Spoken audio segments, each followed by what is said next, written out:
सभी भक्तजनों को जय श्री कृष्ण। श्री उद्धव जी कहते हैं, हे विदुर जी, श्री कृष्ण की ये बातें जब याद आती हैं तब आज भी मेरा चित्त अत्यंत व्यथित हो जाता है। जिन्होंने काल रूप अपने भृक्ति विलास से ही पृथ्वी का सारा भार उतार दिया था, उन श्री कृष्ण के पाद पराग का सेवन करने वाला ऐसा कौन पुरुष है जो उसे भूल सके। आप लोगों ने राजस्व यज्ञ में प्रत्यक्ष ही देखा था कि श्री कृष्ण से द्वेष करने वाले शिशुपाल को वह सिद्धि मिल गई जिसकी बड़े बड़े योगी भली भांति योग साधना करके सप्रह करते रहते हैं। उनका विरह भला कौन सह सकता है। शिशुपाल के ही समान महाभारत युद्ध में जिन दूसरे योद्धाओं ने अपने आंखों से भगवान श्री कृष्ण के नयनाभिराम मुख कमल का मकरंद पान करते हुए अर्जुन के बाणों से बिंद कर प्राण त्याग किया, वे पवित्र होकर सबके सब भगवान के परम धाम को प्राप्त हो गए। स्वयं भगवान श्री कृष्ण तीनों लोकों के अधीश्वर हैं, उनके समान भी कोई नहीं है, उनसे बढ़कर तो कौन होगा। वे अपने स्वतः ऐश्वर्य से ही सर्वदा पूर्ण काम हैं। इंद्र आदि असंख्य जो लोकपाल गण नाना प्रकार की भेंटें लाकर अपने अपने मुकुटों के अग्रभाग से उनके चरण रखने की चौकी को प्रणाम किया करते हैं। विदुर जी, वे ही भगवान श्री कृष्ण राज सिंहासन पर बैठे हुए उग्रसेन के सामने खड़े होकर निवेदन करते थे, देव हमारी प्रार्थना सुनिए। उनके इस सेवा भाव की यादें आते ही हम जैसे सेवकों का चित्त अत्यंत व्यथित हो जाता है।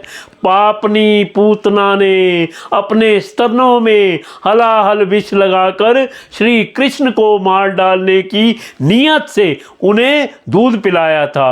उसको भी भगवान ने वह परम गति दी जो धाय को मिलनी चाहिए। उन भगवान श्री कृष्ण के अतिरिक्त और कौन दयालु है जिसकी हम शरण ग्रहण करें। असुरों को भी भगवान का भगत समझता हूँ, क्योंकि वैर भाव जनित क्रोध के कारण उनका चित्त सदा श्री कृष्ण में लगा रहता था और उन्हें रणभूमि में सुदर्शन चक्रधारी भगवान को कंधे पर चढ़ाकर झपटते हुए गरुड़ जी के दर्शन हुआ करते थे। ब्रह्मा जी की प्रार्थना से पृथ्वी का भार उतार कर उसे सुखी करने के लिए कंस के कारागार में वसुदेव देवकी के यहाँ भगवान ने अवतार लिया था। उस समय कंस के डर से पिता वसुदेव जी ने उन्हें नंद बाबा के यहाँ ब्रज में पहुंचा दिया था। वहां वे बलराम जी के साथ 11 वर्ष तक इस प्रकार छिप कर रहे कि उनका प्रभाव ब्रिज के बाहर किसी पर प्रकट नहीं हुआ। यमुना के उपवन में जिसके हरे भरे वृक्षों पर कलरव करते हुए पक्षियों के झुंड रहते हैं, भगवान श्री कृष्ण ने बछड़ों को चराते हुए ग्वाल बालों की मंडली के साथ विहार किया था। वे ब्रजवासियों की दृष्टि आकृष्ट करने के लिए अनेकों बाल लीला उन्हें दिखाते थे। कभी रोने से लगते थे, कभी हंसते और कभी सिंह शावक के समान मुग्ध दृष्टि से देखते। फिर कुछ बड़े होने पर वे सफेद बैल और रंग बिरंगी शोभा की मूर्ति गौओं को चराते हुए अपने साथी गोपों को बांसुरी बजा बजा कर रिझाने लगे। इसी समय जब कंस ने उन्हें मारने के लिए बहुत से मायावी और मनमाना रूप धारण करने वाले राक्षस भेजे, तब उनको खेल ही खेल में भगवान ने मार डाला। जैसे बालक खिलौनों को तोड़ फोड़ डालता है, कालिया नाग का दमन करके विष मिला हुआ जल पीने से मरे हुए ग्वाल बालों और गौओं को जीवित कर उन्हें कालिया दह का निर्दोष जल पीने की सुविधा कर दी। भगवान श्री कृष्ण ने बड़े हुए धन का सद्व्यय कराने की इच्छा से श्रेष्ठ ब्राह्मणों के द्वारा नंद बाबा से गोवर्धन पूजा रूप गो यज्ञ करवाया।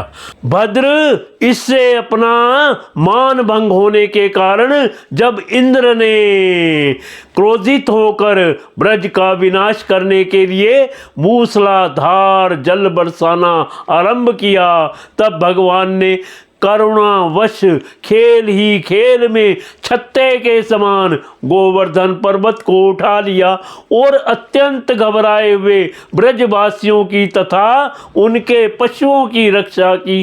संध्या के समय जब सारे वृंदावन में शरद के चंद्रमा की चांदनी छिटक जाती, तब श्री कृष्ण उसका सम्मान करते हुए मधुर गान करते और गोपियों के मंडल की शोभा बढ़ाते हुए उनके साथ रास विहार करते थे।